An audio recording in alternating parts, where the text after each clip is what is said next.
New York police city department এনওয়াইপিডির captain হিসেবে পদোন্নতি পেয়েছেন বাংলাদেশি আমেরিকান সুমন সাইয়েদ। শুক্রবার এনওয়াইপিডির সদর দপ্তরে বর্ণাঢ্য আয়োজনের মধ্য দিয়ে তার হাতে পদোন্নতির সনদ তুলে দেন পুলিশ কমিশনার জেসি কার্টিস। ভবিষ্যতে নিজের সর্বোচ্চ দিয়ে নিউ ইয়র্কের বাসিন্দাদের নিরাপত্তা নিশ্চিতে কাজ করে যাবেন বলে জানান তিনি। তার এই অর্জনে শুভেচ্ছা জানিয়েছে বাংলাদেশি আমেরিকান পুলিশ অ্যাসোসিয়েশন বাপা।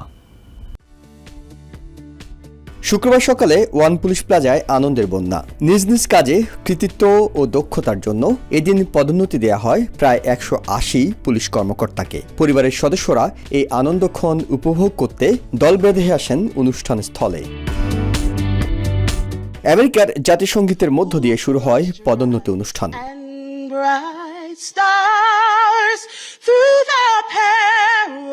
পুলিশ কমিশনার সহ এনওয়াইপিডির সিনিয়র কর্মকর্তাদের পরিচয় করিয়ে দেওয়ার পর স্বাগত বক্তব্যে কমিশনার টিস বলেন, নিউ ইয়র্কের মতো ব্যস্ততম শহরের নাগরিকদের নিরাপত্তা নিশ্চিতের মতো গুরুত্বপূর্ণ কাজটি নিষ্ঠার সাথে করে যাচ্ছে NYPD.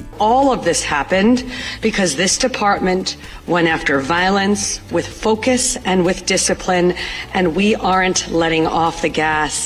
Last year was great. And this January, we're doing even better, but success brings more responsibility. Shuman Syed.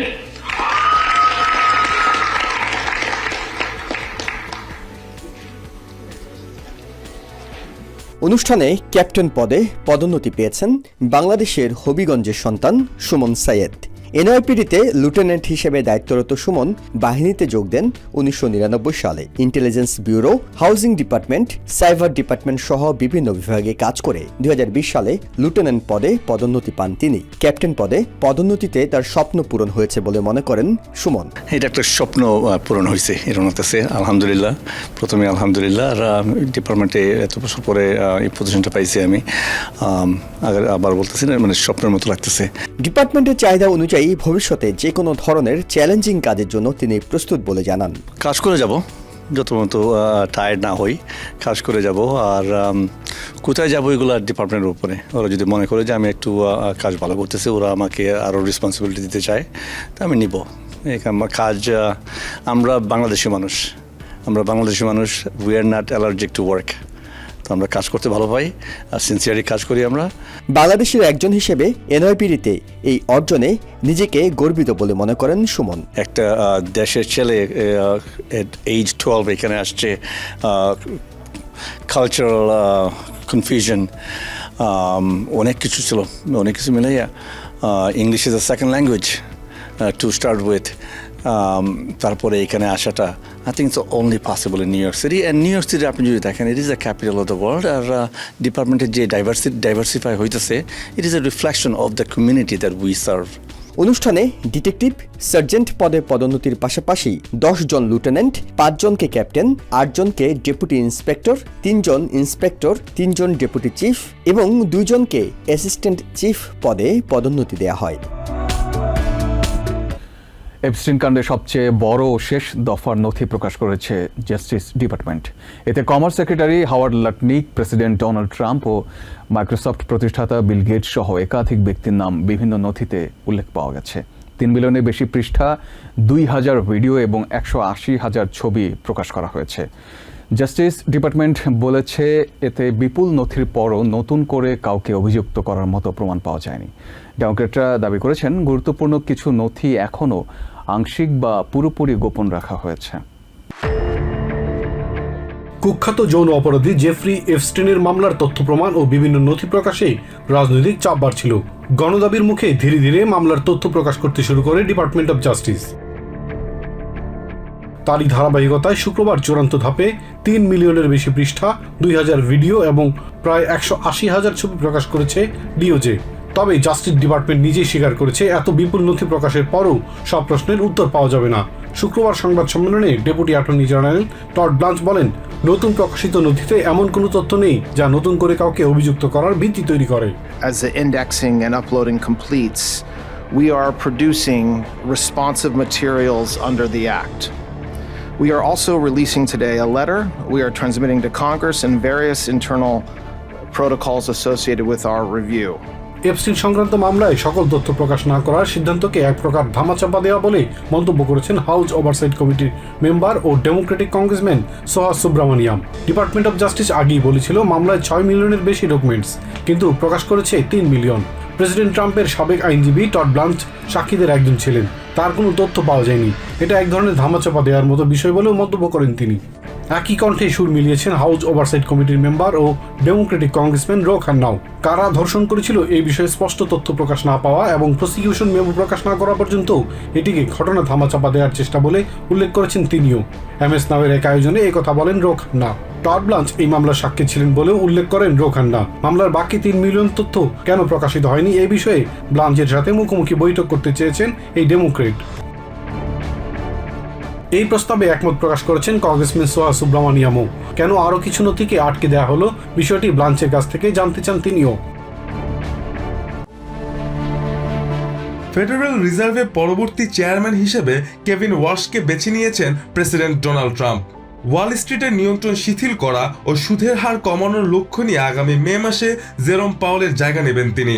ট্রাম্পের মতে যোগ্যতা সব মাপকাঠিতেই ওয়ার্শ একজন উপযুক্ত প্রার্থী। সুদে হার কমানোর ক্ষেত্রেও ওয়ার্শ ইতিবাচক ভূমিকা রাখবেন বলে আশা করছেন প্রেসিডেন্ট। বর্তমান চেয়ার জেরোম পাওয়েলের উপর ক্ষোভ জানিয়ে ফেডারেল ভবনের সংস্কার কাজে অতিরিক্ত অর্থ ব্যয়ের অভিযোগ তুলেন ট্রাম্প। ফেডারেল ভবনের সংস্কারের ব্যয়কে চরম অযোগ্যতা ও বিশাল চুরি বলে দাবি করেন তিনি। অর্থনীতির পাশাপাশি বৈশ্বিক সংঘাত নিয়েও কথা বলেন ট্রাম্প। তিনি দাবি করেন ইউক্রেন রাশিয়া যুদ্ধে গত 1 মাসে 29,000 সৈন্য নিহত হয়েছে। পুতিন ও জেলেনস্কির তিক্ততা সত্ত্বেও এই যুদ্ধে এখন স্থায়ী সমঝোতার খুব কাছাকাছি। এদিকে ইরানের উপর চাপ বাড়াতে তেহরান অভিমুখে বিশাল রণতরী পাঠিয়েছে ওয়াশিংটন। ট্রাম্প সতর্ক করে জানান, আলোচনার পথ খোলা থাকলেও যে কোনো পরিস্থিতির জবাব দিতে প্রস্তুত বিশ্বের সবচেয়ে শক্তিশালী নৌবহর। মিনিয়াপলিসের নিরাপত্তার বিষয়ে গভর্নর টিম ওয়ালসের কড়া সমালোচনা করেন ট্রাম্প। শহরটি অপরাধ মুক্ত করতে হাজারো অপরাধীকে সরিয়ে নেওয়ার দাবি করে তিনি বলেন, সেখানে বিশৃঙ্খলা সৃষ্টিকারীরা মূলত ভাড়াটে বিদ্রোহী। এছাড়া আমেরিকার 250তম স্বাধীনতা দিবস উপলক্ষে প্রথমবারের মতো ওয়াশিংটনে ইন্ডিকার রেসের নির্বাহী আদেশে সই করেছেন ট্রাম্প। ফ্রিডম 250 গ্র্যান্ড প্রিক্স নামে এই মেগা ইভেন্ট রেসিং ইতিহাসে নতুন রেকর্ড করবে বলে আশাবাদী তিনি। আন্দোলনের পেছনে রয়েছে জানুয়ারি মাসে মিনিয়াপলিসে ঘটে যাওয়া 2টি প্রাণঘাতী গুলির ঘটনা। 7 জানুয়ারি ফেডারেল ইমিগ্রেশন এজেন্টদের গুলিতে রেনে গুড এবং 24 জানুয়ারি এলেক্স পেটি নিহত হন।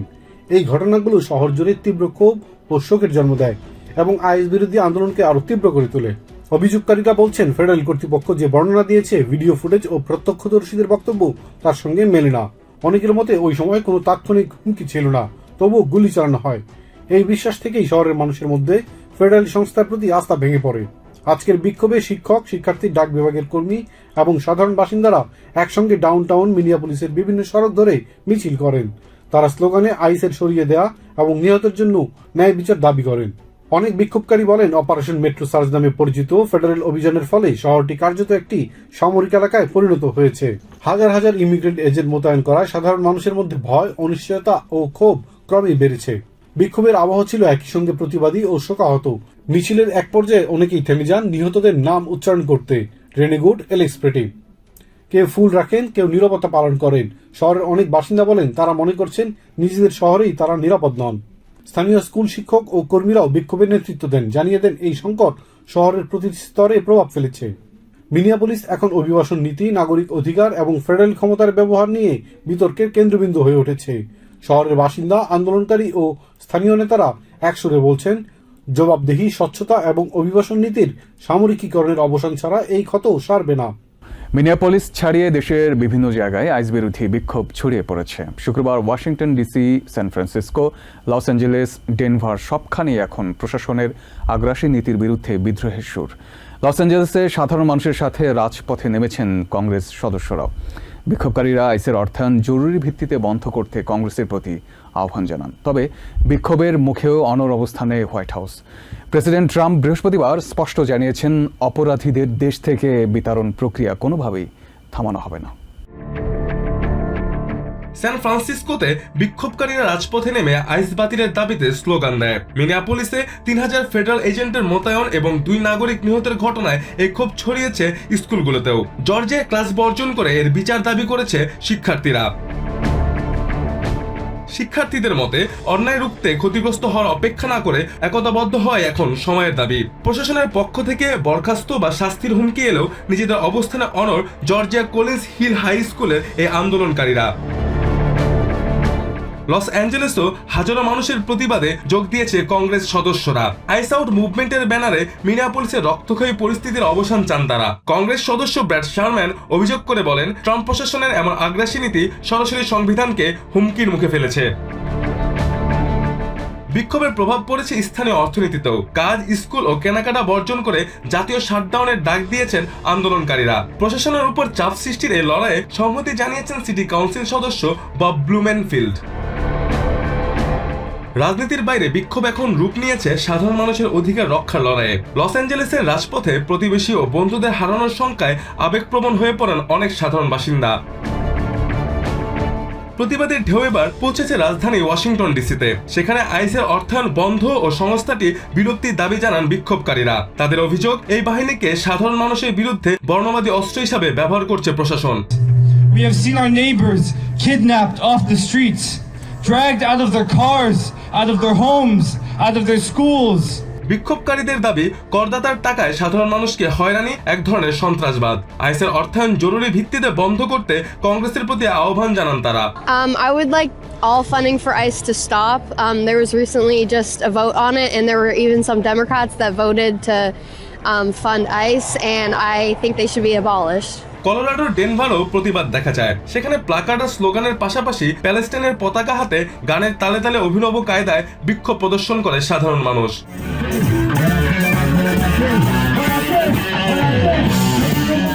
দেশজুড়ে উত্তাল পরিস্থিতির মাঝেও honour white house. President Trump স্পষ্ট জানিয়েছেন, অপরাধীদের চিহ্নিত ও নির্বাসন প্রক্রিয়া অব্যাহত থাকবে। মুক্তি পাওয়ার পর লস অ্যাঞ্জেলেসের ফেডারেল আদালতের বাইরে সাংবাদিক ডন লেমন স্পষ্ট ভাষায় বলেন, তিনি গ্রেপ্তারের পরও পিছু হটবেন না এবং অভিযোগের বিরুদ্ধে আইনি লড়াই চালিয়ে যাবেন। আদালতের বাইরে উপস্থিত অভিনেত্রী জেন ফন্ডা বলেন, ট্রাম্প প্রশাসন ভুল ডনকে গ্রেপ্তার করেছে। আর House minority leader Hakeem Jeffries বলেছেন, এই ঘটনা সংবাদ মাধ্যমের স্বাধীনতার উপর আঘাত। সাংবাদিক ডন লেমনের গ্রেপ্তারের পর অভিযোগের বিরুদ্ধে লড়াই চালিয়ে যাওয়ার অঙ্গীকার করেছেন। বৃহস্পতিবার রাতে লস অ্যাঞ্জেলেসে তাকে ফেডারেল এজেন্টরা গ্রেপ্তার করে। অভিযোগ অনুযায়ী মিনেসোটার সেন্ট পলে একটি চার্চে প্রতিবাদ কর্মসূচি কভার করার সময় তিনি ফেডারেল সিভিল রাইটস আইন লঙ্ঘন করেছেন। তবে ডন লেমন এই অভিযোগ সরাসরি অস্বীকার করে বলেন, তিনি সেখানে ছিলেন কেবল একজন সাংবাদিক হিসেবে দায়িত্ব পালনের জন্য। There is no more important time than right now, this very moment, for a free and independent media that shines a light on the truth and holds those in power accountable. Again, I will not stop now. I will not stop ever.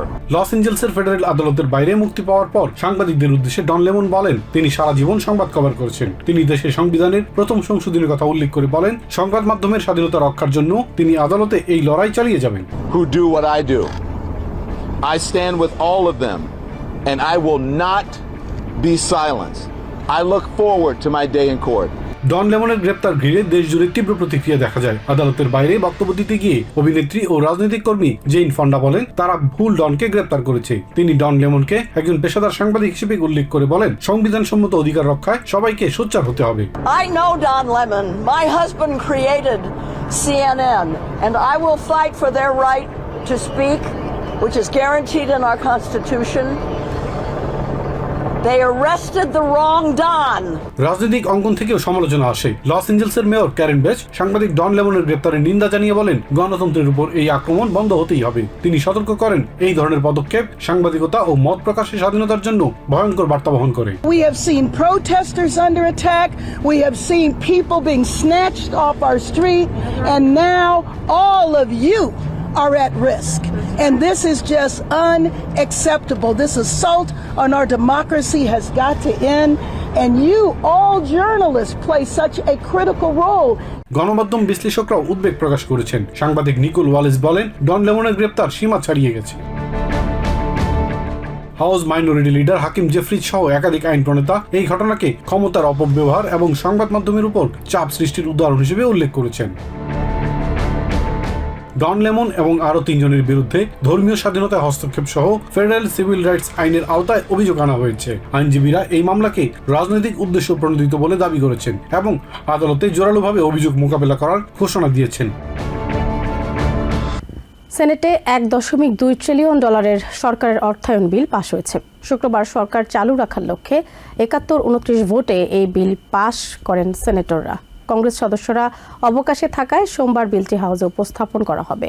এর আগে সেনেটে আংশিক শাটডাউনের আশঙ্কা তৈরি হয়। Republican senator Lindsay গ্রাহামের আপত্তির কারণে বিলটি এগোতে পারছিল না।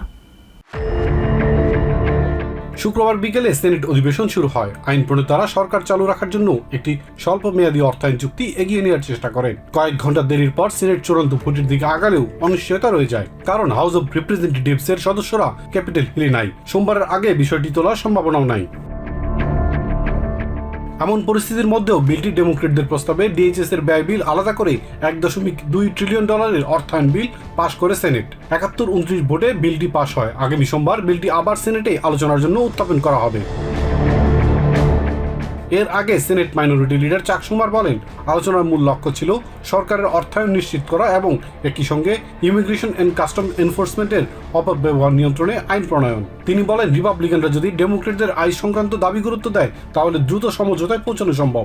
As the Senate gavels into session, members are working on moving forward on a deal to fund the government and working on legislation desperately needed to rein in ICE's abuses.